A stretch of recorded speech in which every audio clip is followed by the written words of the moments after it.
គ្រូសាគេមកពេជ្រនិចសិតតែមាត់សមុទ្រហើយនឹងជើងភ្នំតែគ្រូសាខ្ញុំមកđâyមកពេជ្រនិចតាំងមាត់បឹងជាយក្រុងហ្នឹងហើយមកពេជ្រនិចនេះគឺថាដាក់មកតំហឹងមានតាំងពីស៊ុបស៊ីឈွန်ហើយបងប្អូនអត់មើលចាស់មានអីខ្លះពេជ្រនិចថ្ងៃហ្នឹងដាក់ឲ្យសបាយផ្ដាំចាស់មានតាំងពីបកាមានតាំងពីប្រហិតតែមើលម៉ាក់គូតូចញាត់ប៉ប់ខ្ញុំម្នេះក៏ញាត់បន្តទីបិថារសជាតិស៊ុបស៊ីឈွန်ជួជាតិដល់កបងប្អូនហើយនេះមើលតែគូតូចនឹងក្មួយខ្ញុំមកអូជាតិមកជាតិអញ្ចឹងគាត់តែបើកក្បាលកម្មវិធីមកហ្នឹងគឺថាម៉ាក់គូតូចទាញបន្លែប្លុកដែលបានទិញមកហ្នឹងគឺថាយកមកធ្វើជាបន្លែស៊ុបត្មងបាទហើយការរៀបចំវិញបងប្អូនហ្នឹងការចិត្តបន្លែចេញមកតម្រង់មកដល់ណាបាទមេចង់ភៅលំដាប់ផ្កាយ5សឹងតែចង់សុំខ្មាស់ម៉ាក់គូតូចព្រោះម៉ាក់គូតូចរៀន2គ្រូលំដាប់ផ្កាយពេញមេចហើយខ្ញុំនេះក៏មកឈរឲ្យកម្លាំងចិត្តប្រពន្ធអញ្ចឹងទៅហើយបើប្រុសមកវិញណាធ្វើអីទៅអូនគេងឡើងស្កប់ស្កល់ត្មងបាទម៉ាក់គូតូចក៏ទាញបន្លែប្លុកយកមកលាងអញ្ចឹងទៅបាទក៏លេខមើលគូតូចមួយចែកភាពនេះបាទគេពងខិតខំរៀនសូត្របាទហើយបើក៏លេខមកមើលម៉ាក់គ្រូតូចវិញកូនរៀនអីរៀនទៅសំខាន់បន្តបេសកកម្មធ្វើបន្លែស៊ុបឲ្យចប់សັບគ្រប់សិនហើយបើក្មួយខ្ញុំម្នេះវិញមិនដឹងមេគុណមេចែកឯងយកជើងដៃរាប់ចូលគ្នាឯង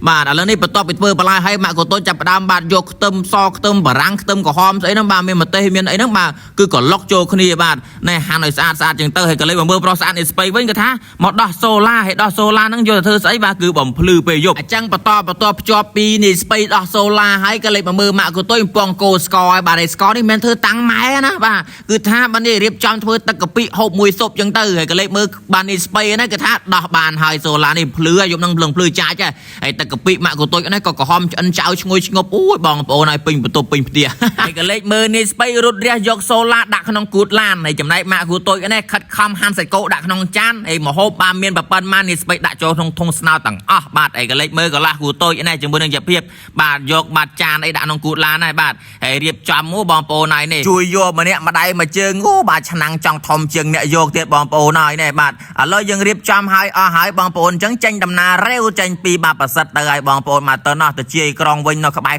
រកប់ស្រូវយើងហ្នឹងបងប្អូនបាទមានបឹងមួយសម្រាប់យើងទៅទស្សនាស្ទួយត្រីលេងបានអីចឹងណាបាទប្រុសមកវិញដេកគេអត់ងើបបដ ហើយប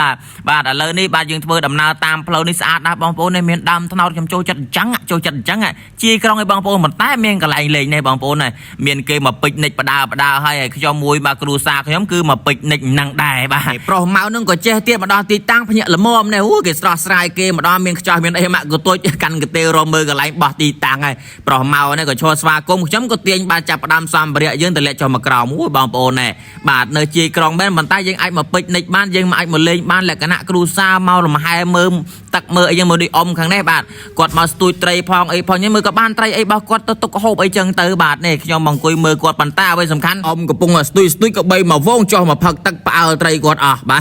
ឥឡូវនេះបាទកម្មវិធីពេជ្រនិចរបស់យើងនឹងគឺថាចាប់ផ្ដើមហើយបងប្អូនទាញឆ្នាំងចានស្លាបព្រីអីយកមកដាក់ហើយនេះគ្រឿងស៊ីឈွန်អីចាប់ហែកបាទតម្លាក់ចូលនៅក្នុងឆ្នាំងភ្លុកឲ្យបងប្អូននេះអីយ៉ាបងប្អូនហើយតម្រង់យើងចាប់ផ្ដើមចេញមកបដាឲ្យម៉ាក់កូតូចចាក់ទឹកបាទដបទៅបាទ2 3ដបចឹងទៅបើកលេខមកមើលមេយើងនេះកំពុងអង្គុយរងចាំឲ្យមើលណាឆ្អិនបាទហើយសូឡាយើងក៏ចាប់ផ្ដើមភ្លឺហើយបាទអូយបងប្អូនហើយ10ឆ្នាំមានប្រមាណដងអញ្ចឹង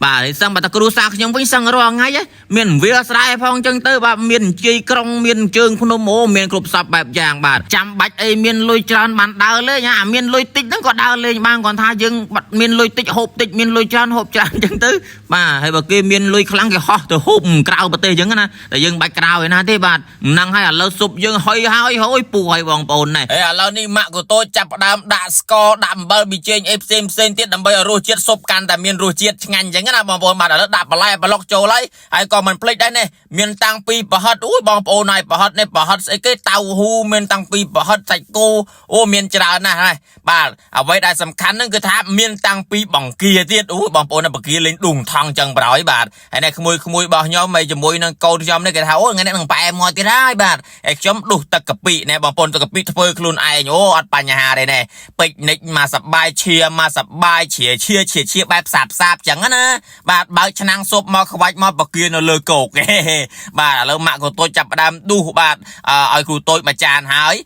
ឥឡូវដុសឲ្យជាភាពមួយចានទៀតខ្លួនឯងដាក់វប់បងប្អូនហើយនិយាយពីថាបងប្អូនកំពុងតហូបហ្នឹងនិយាយពីថាខ្យល់ធ្លាក់មករំភើយមាត់បឹងបងប្អូនរំភើយត្រជាក់ស្រេប៉ះជាមួយនឹងស៊ុបក្តៅជាទៀតអូយបងប្អូនហើយហត់បែកខ្ទិះតែហ្មងបាទនេះមើលខ្ញុំឯងដាក់ផ្លប់មកឲ្យចូលចិត្តបន្លែណាបងប្អូនខ្ញុំចូលចិត្តតែមីក្មេងហ្មងហើយក្មួយខ្ញុំនេះល្បីថាមិនសូវបកែញ៉ាំមើលមកប៉ះនៅមួយនេះស្ពៃមើលដល់ណាណីមើលបាទ បាទណែមានអីញាប់មាត់ញាប់កដែរតាឥឡូវបន្ទាប់បើយើងបានបេសកកម្មឲ្យផ្លេតមកគឺថាស៊ុបរបស់យើងនៅសល់តែកន្លះឆ្នាំងទេ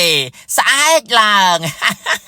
បានល្ងាចពេជ្រនិចមកស្អាតតែស្អែកឡើងលាងចានធម្មតាបងប្អូននេះហើយឃើញបពូស្ប៉ុលទេបងប្អូនណាគឺខ្ញុំបាទលាងចានជាមួយនឹងសាប៊ូពូដូនេះបងប្អូននេះបាទសាប៊ូពូដូ